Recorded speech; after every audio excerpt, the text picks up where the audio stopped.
Ya, skripsinya juga ternyata dipersoalkan. Setelah sebelumnya ini ijazah yang dipersoalkan. Kata Pak Jokowi, semuanya aja dipersoalkan. KTP-nya juga bisa, data-data dirinya juga bisa. Pak Arianto, ini seperti apa? Itu suatu sindiran ya, Pak Jokowi itu suatu sindiran bahwa yang dihadapi itu orang-orang yang nggak dalam tanda petik nggak waras lah menurut saya. Itu lebih tepat tuh. Itulah ketololan mereka itu menurut saya. Karena apa? Dia tadinya mengatakan ijazah palsu gitu, nggak bisa membuktikan ya. Sekarang skripsinya gini dengan asumsi bahwa kalau skripsinya nggak benar maka ijazahnya nggak benar. Padahal ada juga banyak, nggak banyak ya, ada juga orang yang nggak skripsinya nggak selesai, nggak lulus, tapi kemudian dianggap lulus tapi dapat ijazah. Seorang yang nggak pernah ujian skripsi ya, tapi dia oleh dosennya dianggap benar gitu ya, terus dapat ijazah, apakah itu ijazahnya palsu?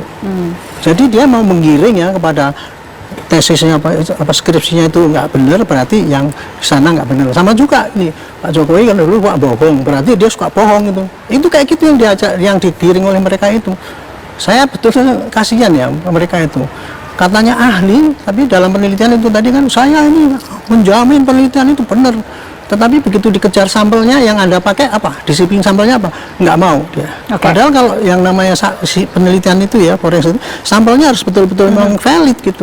Baik. Jadi makin jelimet ya kalau ijazah sudah sulit untuk dibuktikan, kemudian lari ke skripsi. Takutnya nanti ada lagi yang lain, Pak Arianto. Ini apa yang harus dilakukan Skakmat untuk bisa menyelesaikan kasus ini? Saya sebagai penyidik ya dan mantan penyidik, ini enggak masalah itu. Mereka mau ajukan apa-apa silahkan. Monggo sak terima nanti. Tuduhan apapun, misalkan ini mereka tuh kemarin sekongkol, itu contoh-contoh itu adalah orang yang temennya itu palsu juga gitu. Oke, ajukan aja. Kewajiban penyidik cuma nampung bukti ya, kita masukkan dalam BAP. Nanti di hakim akan ditanya, ini ada kesesuaian nggak dengan saksian yang lain, seperti tadi katakan Pak Saripto tadi, katanya gitu. Ini apakah sesuai dengan yang ini? Nggak cukup bukti ini toh. Nah ini semua yang diajukan kemarin itu ya, ada 18 kalau nggak salah, nggak ada kesesuaian dengan yang lain. Contohnya itu tadi cuman skripsi nggak ada ininya, tapi siapa yang merubah nggak tahu gitu. Dibilang bahwa itu mungkin jatuh, nggak mau percaya. Pembanding cuma 3, dibilang wah itu kan teman-temannya yang ditunjuk itu semua palsu, dibandingkan dengan palsu ya identik.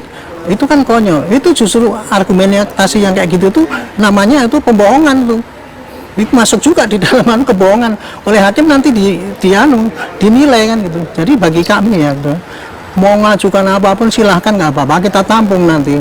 Sekarang mumpung masih di dalam penyidikan di Metro, sampaikan ke Metro sana, nanti kalau dipanggil ya ngomong. Jangan kemarin dipanggil, saya nggak dipanggil namanya, yang ngapain saya ngomong. Itulah ketololan mereka itu menurut saya. Karena kalau yang namanya dipanggil itu ya, seorang pelapor itu ya, dipanggil untuk klarifikasi, harus datang. Ini loh, menguatkan bukti-bukti itu. Tapi mereka kan dengan bangganya, wah saya cuma dituduh ini, tanggal 26 nggak ngerti. Nggak mau menunjukkan bukti-bukti yang lain yang menguatkan kebenaran dia gitu. Kira-kira jadi ini simpel loh. Metro sekarang pasti lagi nyari-nyari ya jejak-jejak yang lainnya itu. Kalau untuk pembuktian bahwa itu asli apa enggak, saya kira sudah cukup itu. Tapi melangkahnya berikutnya adalah kepada itu tadi pasal-pasal entah penyemaran, provokasi, fitnah ataupun apa itu ya. Itu pasti nanti akan dicari seiring dengan penyidikan. Penyidikan itu nanti akan memunculkan kasus-kasus yang tidak dimasukkan di dalam laporan yang oleh itu saja, bisa jadi memprovokasi. Termasuk kemarin mengancam orang, katanya ini perlu dihormati. Itu kalau yang bersangkutan itu bikin laporan, tambah lagi itu tersangkanya. Pak Arianto, gitu. Soal kasus pencemaran nama baik di Polda Metro Jaya, ini kesimpulannya apa? Apakah pihak-pihak tersebut ini bisa dijerat pidana? Kalau menurut saya gini, yang gampang ya untuk mengetahui apakah itu pencemaran atau bukan. Ada orang yang tercemar nggak? Ada orang yang turun derajatnya nggak? Martabatnya nggak? Kalau itu ada, ya berarti apa yang disampaikan itu pencemaran. Tanya aja sama hakim. Ukurnya itu gimana? Ukurannya ada orang yang tercemar apa tidak? Ada saksi yang mengatakan saya tercemar dan saya tidak terima, ini minta dihukum. Itu bukti. Bukti bahwa ada terjadi pencemaran. Terserah nanti hakim itu menerima itu sebagai pencemaran apa tidak, itu silahkan saja. Sekarang penyidik tinggal nyari-nyari unsur-unsur ya. Unsur-unsur pencemaran itu adalah kalau itu ya mencemarkan, kemudian ada orang yang tercemar, ada orang kehormatan merasa diinjak-injak dan dia mengadu, itu namanya terjadi pencemaran gitu. Contohnya ya gitu ya, provokasi. Ada orang yang ngocok-ocoki orang gini-gini, ternyata memang ada orang yang berbuat seperti yang diprovokasi itu. Ada, gitu aja kok. Ini masalah ini sebenarnya tidak sulit pembuktiannya. Yang sulit kan kelihatannya kan karena mereka tuh pakai macam-macam ngomong gini, pakai berdalih gitu. Itu sebenarnya bagi saya nggak masalah berdalih, mau silahkan bersilat lidah di sini ya, silahkan aja, nanti hakim yang akan menilai daripada bukti-bukti yang dibawa ke pengadilan. Pertanyaan kita malam ini, bisa nggak dijerat pidana? Sadly, ya bisa. Kenapa? Karena pertama kita lihat dulu sistem pembuktian kita. Sistem pembuktian kita itu minimal untuk mentersangkakan orang dan memidanakan orang itu jumlah alat buktinya 2. Nah, berdasarkan yang sudah kita ketahui, alat buktinya ini sudah lebih dari 2 dan bahkan banyak, saya yakin. Ya karena ada tadi ya foto, lab for, keterangan dari UGM itu sudah lebih dari 2. Ya bisa kalau pertanyaannya bisa atau tidak. Tetapi apakah pihak Roy Suryo CS bisa melawan ini? Apakah dia mempunyai bukti pamungkas gitu ya? Yang tadi kita bicarakan, kan dia sedang distancing, memberikan jarak, mau mengatakan itu kebenaran yang dibuat-buat oleh alat negara. Saya punya kebenaran aslinya. Nah, klaim ini didukung nggak dengan bukti? Kalau sejauh ini melihatnya bukti pamungkas itu sulit nggak sih didapatkan? Ya sulit ya. Kalau sekarang, kalau posisinya sudah begini, itu sudah agak sulit ya. Yang saya bayangkan tadi ya, tadi pintu masuknya tadi mungkin skripsi, makanya dia sedang menggoreng itu soal skripsi.